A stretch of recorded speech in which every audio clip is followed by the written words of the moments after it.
We look into mirrors every day without thinking about what is actually in front of us. At first glance, a mirror seems like nothing more than a sheet of glass. But ordinary glass alone cannot create the bright, accurate reflection we expect from a mirror. What really transforms glass into a mirror is an extremely thin, reflective metal layer hidden behind it. So how is a mirror actually made? How does sand become perfectly flat glass? Why is silver or aluminum added to its surface? And how can an incredibly thin layer of metal create such a clear reflection? The manufacturing process begins with high-quality flat glass. Its main ingredient is silica sand, which is mixed with materials such as soda ash and limestone. This mixture enters a glass furnace, where temperatures of around 1,500 degrees Celsius transform it into molten glass. For mirrors, flatness is extremely important. Even small waves or distortions in the glass would change the direction of reflected light and make the image appear warped. Modern flat glass is therefore commonly produced using the float glass process. Molten glass leaves the furnace and flows onto a bath of molten tin. Because the glass floats on the tin, gravity and surface tension help form an exceptionally smooth, flat sheet. If you like similar educational content, please like, subscribe, and share the video with your friends. The continuous ribbon of glass gradually cools and passes through a carefully controlled annealing process that reduces internal stresses. It can then be inspected and cut into large sheets. For some premium mirrors, manufacturers use low iron glass. Ordinary glass contains small amounts of iron that can create a slight green tint, especially when viewed through thicker sections. Low iron glass reduces this coloration and can produce a clearer appearance.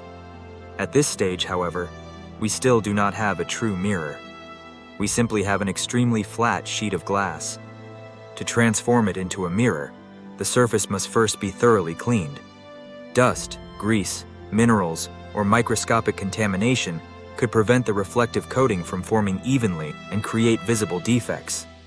In many conventional household mirrors, a very thin layer of metallic silver is then deposited onto the back of the glass. The process uses chemical reactions in which silver ions in a solution are reduced to metallic silver, allowing a continuous reflective coating to form across the surface. This thin layer performs most of the actual reflection.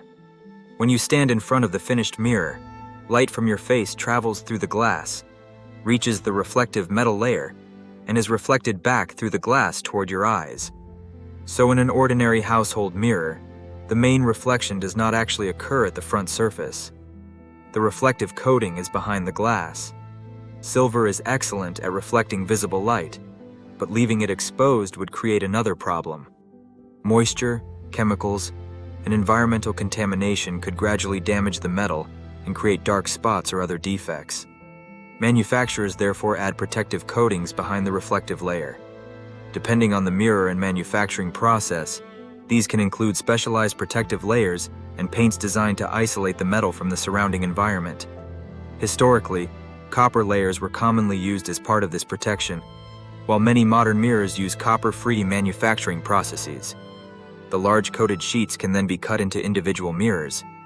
Their edges may be ground, polished, or beveled, and holes can be drilled for mounting or other applications. Quality control is also important.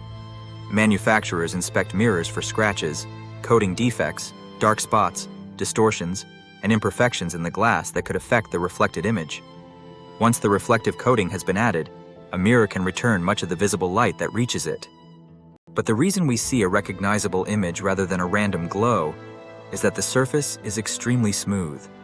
Light follows a simple rule when it reflects. The angle of incidence equals the angle of reflection.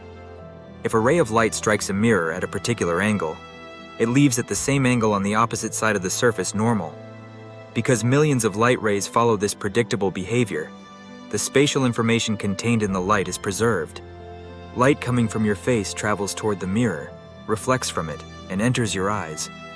Your brain normally interprets light as traveling in straight lines, so it effectively traces those reflected rays backward. They appear to originate from a point behind the mirror. This creates what physicists call a virtual image. There is no physical copy of you behind the glass, and the light rays do not actually meet there. The image exists because the reflected rays reaching your eyes appear to have come from that location. This also explains an interesting property of a flat mirror. If you stand 1 meter in front of it, your virtual image appears approximately 1 meter behind it. You therefore appear to be about 2 meters away from your reflected counterpart. Another common idea is that mirrors reverse left and right. But that is not quite what happens. A flat mirror reverses the direction perpendicular to its surface, what we perceive as front and back.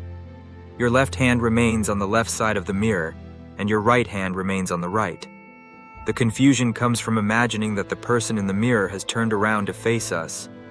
If a real person turned around, their left and right sides would swap relative to ours. The mirror itself does not perform that rotation.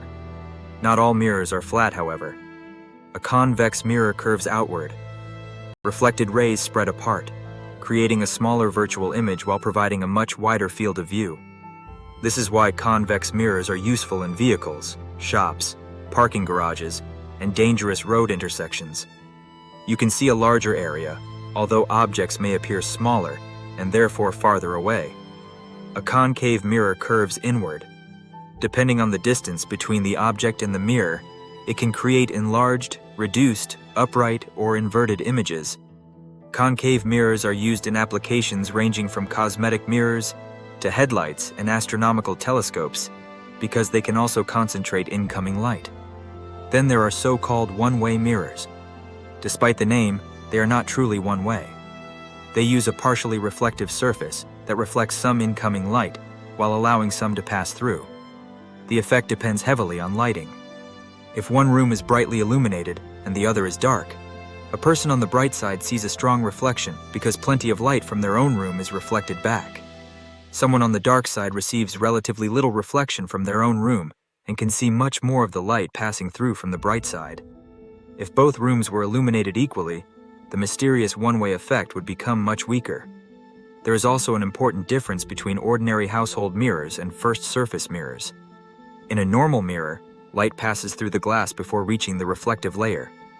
A small amount of light can also reflect from the front glass surface, potentially creating faint secondary reflections.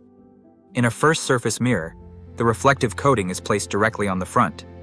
Light therefore reflects without first traveling through a sheet of glass. This makes such mirrors useful in telescopes, lasers, and precision optical instruments, where even small optical distortions matter. And silver is not the only metal that can create a mirror. Aluminum is widely used in optical mirrors and can be deposited as an extremely thin coating, often using vacuum-based processes. Different coatings can be selected depending on which wavelengths of light the mirror needs to reflect. So a mirror that appears incredibly simple is actually a carefully engineered optical device. And some of the most advanced mirrors ever created are nothing like the one hanging in your bathroom. Some of the most advanced mirrors are used in astronomy. Large reflecting telescopes use curved mirrors to collect faint light from distant stars and galaxies and focus it towards scientific instruments. These surfaces must be manufactured with extraordinary precision because even tiny imperfections can distort the final image. Telescope mirrors are often coated with aluminum in a vacuum. Unlike an ordinary household mirror, the reflective coating is placed on the front surface so light does not need to pass through glass before being reflected. Protective coatings can then help preserve the metal surface. Cars also use several types of mirrors. Side mirrors are often slightly convex, giving the driver a wider field of view and reducing blind spots. This also makes objects appear smaller and potentially farther away than they really are. Modern vehicles may use electrochromic mirrors as well. Sensors detect bright headlights behind the vehicle, and an electrically controlled layer automatically darkens the mirror to reduce glare. So although mirrors appear simple, their design can range from an ordinary sheet of silver-coated glass to extremely precise optical systems used in telescopes, lasers, vehicles, and scientific instruments. The basic principle, however, remains the same. A smooth, reflective surface sends incoming light back in predictable directions, allowing our eyes and brain to reconstruct an image. A household mirror begins as molten glass, becomes an extremely flat sheet through the float process, receives a thin reflective metal coating, and is protected by additional layers before being cut and finished. So the next time you look into a mirror, you are not simply looking at a piece of glass. You are seeing light that traveled from your face pass through the glass, reflect it from a microscopic metal layer, and return to your eyes almost instantly.